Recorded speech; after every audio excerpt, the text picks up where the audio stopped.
Assalamualaikum dan salam sejahtera. Terima kasih kerana memilih channel ini. Sila pertimbangkan untuk tekan butang subscribe, like, komen dan share. Serta aktifkan lonceng notifikasi anda agar tidak ketinggalan dengan video-video terbaru dari channel ini. Okey. Dakwaan layanan istimewa terhadap Anwar hanya rekaan Abang Mat. Jabatan Penjara menegaskan dakwaan seorang individu mengenai layanan istimewa terhadap Anwar Ibrahim ketika di penjara Sungai Buloh adalah tidak benar serta berniat jahat. Menerusi kenyataan, jabatan itu berkata pihaknya telah meneliti wawancara individu berkenaan yang mengaku sebagai bekas panduan di penjara Sungai Buloh menerusi sebuah rakaman video di YouTube. Individu itu yang mengenakan diri sebagai Abang Mat antara lain mendakwa terdapat blok VIP di penjara untuk ahli politik dan Anwar pernah memintanya untuk membersihkan bilik berkenaan. Menjawab perkara itu, Jabatan Penjara berkata tiada bilik untuk menempatkan bantuan VIP di penjara Sungai Buloh dan mana-mana penjara seperti didakwa individu terbabit. Anwar telah ditempatkan di klinik penjara Sungai Buloh di atas pengesyoran oleh pegawai perubatan kerana masalah kesihatan yang dialaminya.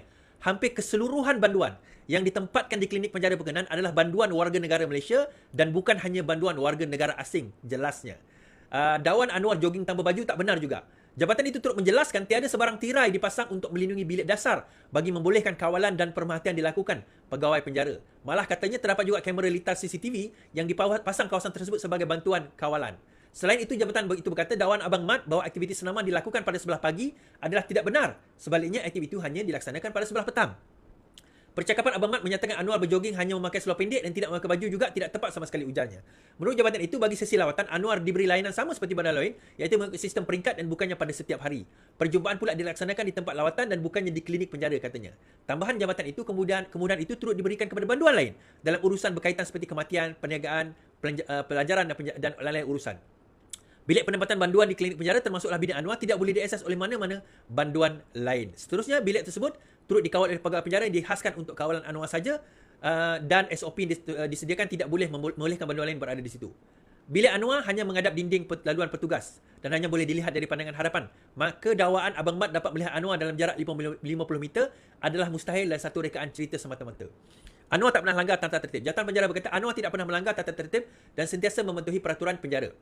Jabatan itu menjelaskan, semasa berada di hospital luar, Anwar dikawal rapi pada setiap masa, termasuklah semasa pegawai perubatan membuat pemeriksaan. Selain daripada pihak yang dinyatakan di atas, tiada individu lain yang dibenarkan masuk dan berjumpa dengan Anwar. Begitu juga pelawat yang hadir, iaitu keluarga dan peguam patuh kepada SOP penjara, termasuklah pemeriksaan yang perlu dilaksanakan oleh pegawai penjara. Okey. Okey, ini panjang cerita dekat bawah tu. InsyaAllah lah, berkenaan kalau cerita ni dah keluar, saya sebenarnya kalau cerita ni dah keluar, saya sebenarnya ada interview dahulu. Ada seorang warden ini, seorang warden penjara Sungai Buloh kot. Kata saya Sungai Buloh ke penjara Kajang, saya tengok salah satu. Yang mana beliau adalah salah seorang warden yang pernah ditugaskan untuk menjaga Datuk Seri Anwar Ibrahim. Malah masa saya interview beliau, saya pergi ke rumah beliau, saya tengok gambar-gambar dan sebagainya. Tidak ada apa yang istimewa, tuan-tuan. Saya tanya ni penjara apa? Dia kata ini penjara di dalam penjara ini ada bilik rawatan. Bilik hospital. Maksudnya bilik untuk rawatan di mana apa orang kata banduan-banduan yang sakit. Pada masa itu Datuk Seri Anwar memang sakit dan ada surat doktor dan sebagainya dan kita pun tahu dan beliau adalah yang ditugaskan yang disebut tadi tu under warden khas untuk nak menjaga Datuk Seri Anwar di dalam tu ada warden khas. Bukanlah untuk jaga dia seorang, yang jaga bahagian pesakit-sakit ni ada warden khas dan dia adalah salah seorang warden tersebut. Saya interview beliau dan saya bertanya soalan banyak. Bagaimana keadaan dia? Adakah benar terdapat bilik Datuk Seri Anwar ini dengan TV, dengan apa kemewahan, dengan dia kata tak ada, sama je macam penjara, macam bilik penjara yang lain. Dia kata tak ada beza pun. Dan dia sebagai pegawai penjara, Datuk Seri Anwar kalau jumpa dia, Datuk Seri Anwar akan tegur dia. Dia kata Datuk Seri Anwar kata pada dia bahawa dia hanyalah seorang yang menjalankan tugas dan itu sahaja. Saya ada interview beliau. InsyaAllah mungkin dalam saya terdekat ni, mungkin sehari dua ni saya akan release video tersebut. Saya tunggu masa yang sesuai sebenarnya nak release. Tapi memandangkan 25 tahun hadapan 2024 ni, saya mungkin release video tersebut sedikit awal disebabkan oleh dakwaan apa orang kata so-called Abang Mat ini. Dan dakwaan mengatakan bahawa dia boleh nampak apa orang kata Datuk Seri Anwar punya bilik itu pun tak benar. Sebab Datuk Seri Anwar berada di dalam ward ataupun di dalam klinik khas. Bagaimana dia kata dia boleh nampak? Jadi dan satu lagi yang obvious yang nampak sangat dia ni bukan orang dalam penjara. Dia kata senaman itu berlaku pada waktu pagi. Dia tak tahu senaman berlaku pada waktu petang. So nampaknya yang buat video itu memang bodoh lah.